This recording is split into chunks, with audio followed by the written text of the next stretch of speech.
Hello friends, welcome है आप सभी का मेरे यूट्यूब चैनल पर। दोस्तों, आज की इस वीडियो में हम पढ़ने वाले हैं आईसी इंजन के बारे में। जानेंगे कि आईसी इंजन क्या होता है, आईसी इंजन की वर्किंग क्या होती है, आईसी इंजन में जो इतने सारे पार्ट्स लगे होते हैं, इन पार्ट्स का वर्क क्या होता है, ये वर्क कैसे करते हैं। तो फ्रेंड्स, ये सारी चीज़ें आपको इस वीडियो में बताई जाएंगी। पूरा आपको आईसी इंजन के एक एक पार्ट्स के बारे में बताया जाएगा, क्योंकि जो आपका आईसी इंजन है फ्रेंड्स काफ़ी इंपॉर्टेंट है। वो चाहे आपका सेमेस्टर एग्ज़ाम हो या आपका कहीं भी कंपटीशन का एग्ज़ाम हो, तो वहाँ पर आपका आईसी इंजन काफ़ी इंपॉर्टेंस रखता है और बहुत पूछे जाने वाला टॉपिक है। तो फ्रेंड्स, चैनल पर आप पहली बार आए हैं तो चैनल को आप ज़रूर सब्सक्राइब कर लीजिए, बेल आइकन को जरूर प्रेस करिए, ताकि मैं कोई भी वीडियो डालूं तो उसकी नोटिफिकेशन सबसे पहले आपके पास पहुंचे और आप वीडियो को देख सकें। फ्रेंड्स, आपको पीडीएफ और नोट्स चाहिए तो आप मेरे टेलीग्राम चैनल को ज्वाइन करिए, जिसके लिंक मैं आपको नीचे डिस्क्रिप्शन बॉक्स में दे दूंगा। तो यहाँ पर फ्रेंड्स, हम सबसे पहले आईसी इंजन में इतने सारे पार्ट्स लिखे हैं, इनके बारे में जान लेते हैं। तो यहाँ पर आईसी इंजन में आपका एक इनलेट वाल्व लगा होता है। अभी इसके बारे में हम बात करेंगे कि इनलेट वाल्व होती क्या है, ये कितने प्रकार की होती है, इसके वर्क क्या होता है। तो यहाँ पर जितने पार्ट्स हैं, पहले आप उन पार्ट्स के बारे में जान लीजिए। यहाँ पर आपका स्पार्किंग फ्रेंड्स, आपका एक स्पार्किंग प्लग लगा होता है। यहाँ पर ये आपका फ्रेंड्स, ये आपका सिलेंडर हेड होता है। यहाँ पर आपकी एग्जॉस्ट वाल्व होती है, ये आपका टीडीसी होता है, जिसको हम टॉप डेड सेंटर कहते हैं। यहाँ से ये आपका बीडीसी होता है, जिसको हम बॉटम डेड सेंटर कहते हैं। और बॉटम डेड सेंटर से आपके टॉप डेड सेंटर तक की दूरी जो आपकी होती है, वो आपकी सिलेंडर वाल्व कहलाती है। यहाँ पर आपका पिस्टन लगा होता है, ये आपका यहाँ पर पिस्टन लगा होता है। अब चलते हैं थोड़ा आईसी इंजन में नीचे की तरफ, तो यहाँ पर आपका क्रैंक केस लगा होता है। जितना भी आपका ये पूरा कनेक्टिंग रॉड, ये पूरा मैकेनिज्म जिसके अंदर फिट होता है, उसको हम क्रैंक केस बोलते हैं। ये आपका कनेक्टिंग रॉड होता है।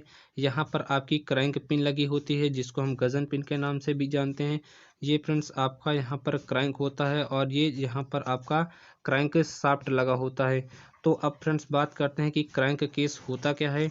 तो सबसे पहले आप क्रैंक केस जान लीजिए कि क्रैंक केस होता क्या है। तो इंजन के जो सभी एलिमेंट होते हैं या इंजन के सभी जो अवयव होते हैं, वो क्रैंक केस के अंदर ही फिट किए जाते हैं। इंजन के आवरण की भांति आपका क्रैंक केस कार्य करता है। मतलब जो आपकी जितने भी आपके मैकेनिज्म लगे होते हैं आपके आईसी इंजन में, क्रैंक शाफ्ट उनको एक प्रकार से सुरक्षित रखने का कार्य करता है। अब फ्रेंड्स, पढ़ लेते हैं कि जो आपके वाल्व लगी होती हैं वो क्या होती हैं। तो जहां पर आप देख रहे हैं कि आपकी जो आईसी इंजन में होती हैं, दो वाल्व लगी होती है। पहले आपकी वाल्व इनलेट वाल्व होती है, दूसरी आपकी होती है एग्जॉस्ट वाल्व होती है। तो यहाँ पर हम पहले पढ़ लेते हैं कि इनलेट वाल्व क्या होती है। जो फ्रेंड्स आपकी इनलेट वाल्व होती है, इनलेट वाल्व से आपका जो सिलेंडर होता है, यहाँ पर फ्यूल प्रवेश करता है। तो इनलेट वाल्व का कार्य ही होता है आपका फ्यूल को लाना और सिलेंडर में प्रवेश करना। तो आप इनलेट वाल्व के बारे में भी लिख सकते हैं कि यहाँ से फ्यूल सिलेंडर में प्रवेश करता है। अब चलते हैं, आपका इनलेट वाल्व हो गया। अब पढ़ते हैं कि जो आपका एग्जॉस्ट वाल्व होता है, या इसी को हम आउटलेट वाल्व के नाम से भी जानते हैं कि आउटलेट वाल्व होता क्या है। तो सिलेंडर के अंदर फ्यूल के जलने के पश्चात बची हुई जो आपकी वेस्ट गैसें होती हैं, या आपका जो धुआं होता है, वही आपका एग्जॉस्ट वाल्व के से निकलता है, या जिसको आप सिलेंसर के नाम से भी जानते हैं। जहां पर जब आपका कंबसन होता है या आपकी दहन होती है, तो वहां पर जो आपकी वेस्ट गैसें होती है, वो सिलेंसर या एग्जॉस्ट वाल्व के माध्यम से ही बाहर निकल जाती हैं। अब पढ़ते हैं सिलेंडर हेड, जो आपका यहाँ पर लिखा है सिलेंडर हेड क्या होता है। तो फ्रेंड्स, जान लीजिए कि सिलेंडर हेड जो होता है, वो आपका वाल्व के ऊपर लगा होता है। एग्जॉस्ट वाल्व के जस्ट ऊपर आपका सिलेंडर हेड लगा होता है। इसमें ही स्पार्क प्लग वाल्व फिट किए जाते हैं। जो आपका वाल्व होता है, वो भी आपका सिलेंडर हेड में ही फिट किया जाता है। और जो आपका स्पार्किंग प्लग होता है फ्रेंड्स, वो भी आपके सिलेंडर हेड में फिट किया जाता है। अब पढ़ लेते हैं कि सिलेंडर ब्लॉक क्या होता है उसके बारे में। तो यहाँ पर आपका सिलेंडर, अब संदीप जो फ्रेंड्स आपका सिलेंडर ब्लॉक होता है उसके बारे में जान लीजिए। तो सिलेंडर ब्लॉक फ्रेंड्स आपका यहाँ से ये वाली लाइन आपकी सिलेंडर ब्लॉक की होती है। इसके अंतर्गत ही आपका फ्यूल या ईंधन का दहन होता है। परिणाम स्वरूप जो उत्पन्न पावर होती है वो सिलेंडर ब्लॉक में पश्चाग्र गति उत्पन्न करती है। और यहीं पर आपका एक पिस्टन लगा होता है, उसके बारे में जान लेते हैं कि पिस्टन क्या होता है। तो पिस्टन इंजन का एक महत्वपूर्ण पार्ट्स होता है जिसके ताप पर मतलब जो आपका जब यहाँ पर आपका पिस्टन हीट होता है तो उसी के ताप पर ईंधन का क्या प्रज्वलन होता है, मतलब ईंधन बर्न होता है। और दहन से उत्पन्न जो आपकी ऊर्जा होती है वो विस्फोट के रूप में पिस्टन पर बल लगाती है, जिसके परिणाम स्वरूप आपका पिस्टन जो होता है वो पश्चाग्र गति करता है या रेसिप्रोकेटिंग मोशन करता है। अब जान लेते हैं फ्रेंड्स जो आपकी गर्दन पिन होती है या पिस्टन पिन जो आपकी यहाँ पर लगी होती है या क्रैंक पिन आपकी लगी होती है वो क्या होती है। तो आपका फ्रेंड्स जो पिस्टन पिन या क्रैंक पिन होती है वह पिन जो पिस्टन को कनेक्टिंग रॉड से जोड़ती है वो उसे हम गजन पिन के नाम से जानते हैं या पिस्टन के नाम से जानते हैं। फ्रेंड्स जो आपका कनेक्टिंग रॉड हो गया और यहाँ पर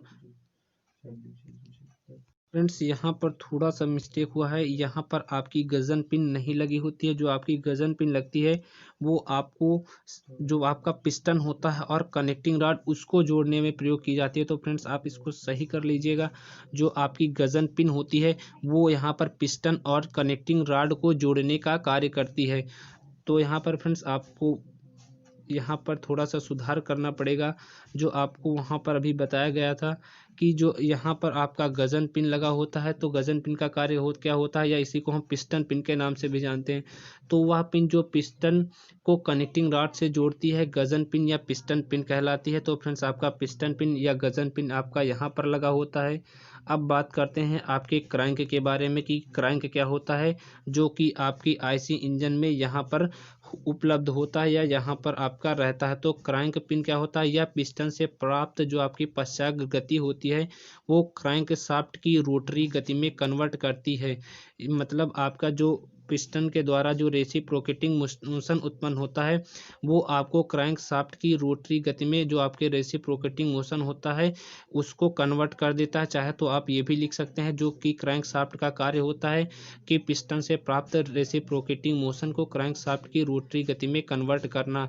अब पढ़ लेते हैं कि फ्रेंड्स कनेक्टिंग रॉड क्या होती है, जो कि आपकी पिस्टन को और आपका कनेक्टिंग रॉड से जोड़ने का कार्य करता है। तो यहाँ पर देखिए जो आपका कनेक्टिंग रॉड होता है तो इसके द्वारा पिस्टन और क्रैंक आपस में जुड़े होते हैं। जो आपका फ्रेंड्स यहाँ पर क्रैंक होता है और यहाँ पर आपका जो पिस्टन होता है वो दोनों यही कनेक्टिंग रॉड की सहायता से जुड़े होते हैं। अब फ्रेंड्स पढ़ लेते हैं कि क्रैंक पिन क्या होती है, जो कि यहाँ पर आपका लिखा गया है कि क्रैंक पिन। तो क्रैंक पिन जो होती है वो क्रैंक शाफ्ट तथा कनेक्टिंग रॉड को जोड़ने का कार्य करती है। ये आपका क्रैंक शाफ्ट हुआ और ये आपका कनेक्टिंग रॉड हुआ, यहीं पर आपकी क्रैंक पिन लगी है। तो जो कनेक्टिंग रॉड और क्रैंक को जोड़ने का काम करती है वही हमारी क्रैंक पिन कहलाती है।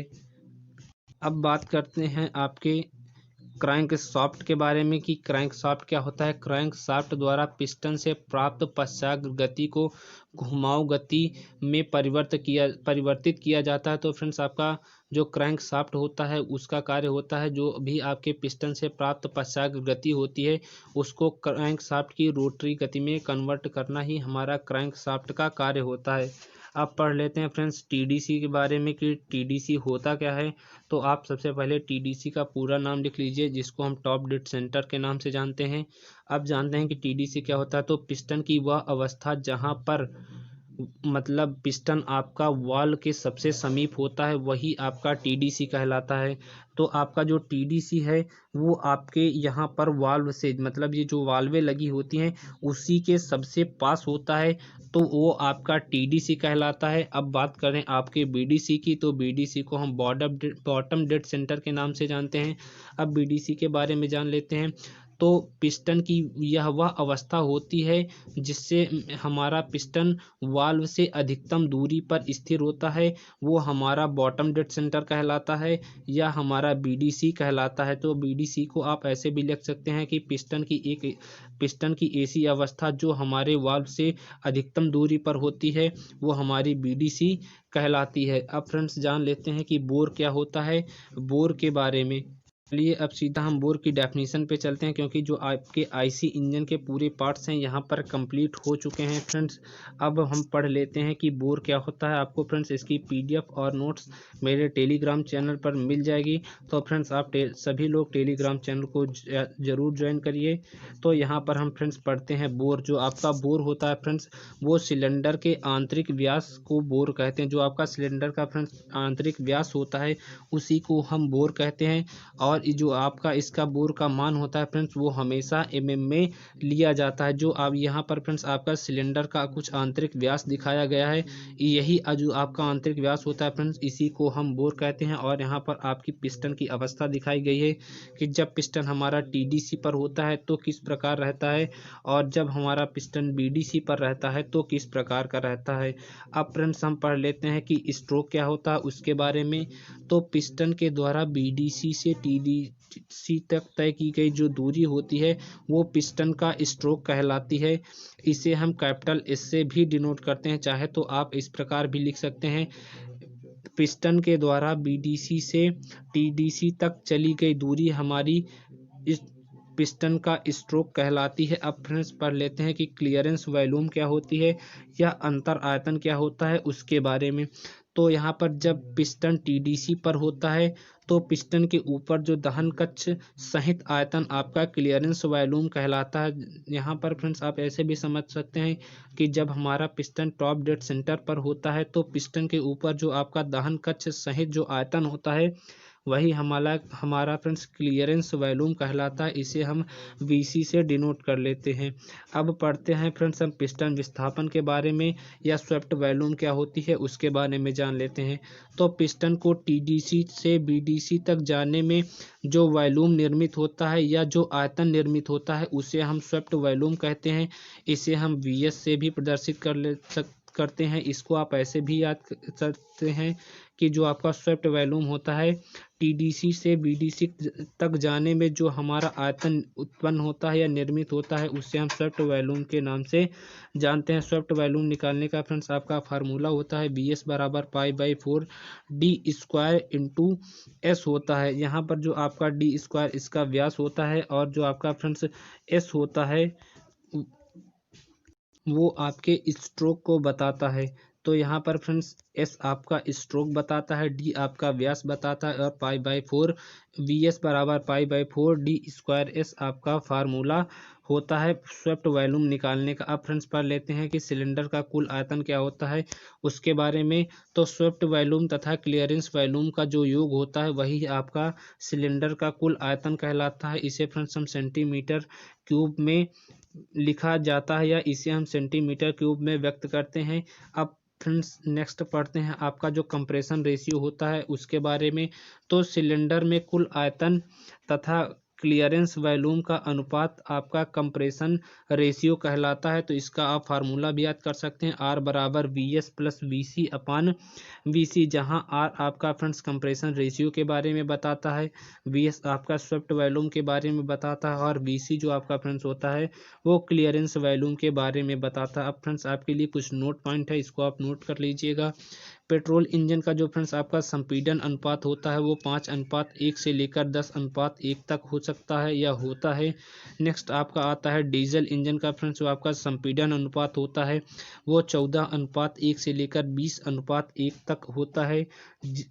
जिसका आपका फ्रेंड्स संपीड़न अनुपात अधिक होगा वो इंजन ज़्यादा भारी होंगे और उसकी जो आपकी दक्षता होगी या एफिशिएंसी होगी वो अभी आपकी अधिक होगी। अब पढ़ लेते हैं फ्रेंड्स पिस्टन स्पीड क्या होती है। पिस्टन स्पीड के बारे में तो सिलेंडर में पिस्टन द्वारा प्रति मिनट जो चली गई दूरी होती है वही आपकी पिस्टन स्पीड कहलाती है।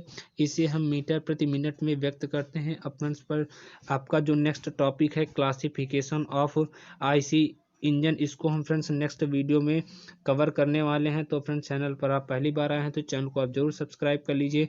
और बहुत सारे आपके यहाँ पर थर्मल इंजीनियरिंग के वीडियोस अवेलेबल हैं, तो आप प्लेलिस्ट में जाकर पूरे आप थर्मल इंजीनियरिंग के वीडियोस देख सकते हैं।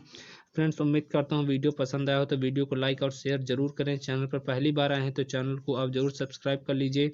पीडीएफ और नोट्स के लिए आप मेरे टेलीग्राम चैनल को ज्वाइन करिए, जिसकी लिंक मैं आपको नीचे डिस्क्रिप्शन बॉक्स में दे दूंगा। फ्रेंड्स अपना इंपॉर्टेंट टाइम निकाल कर वीडियो देखने के लिए आप सभी का बहुत बहुत धन्यवाद।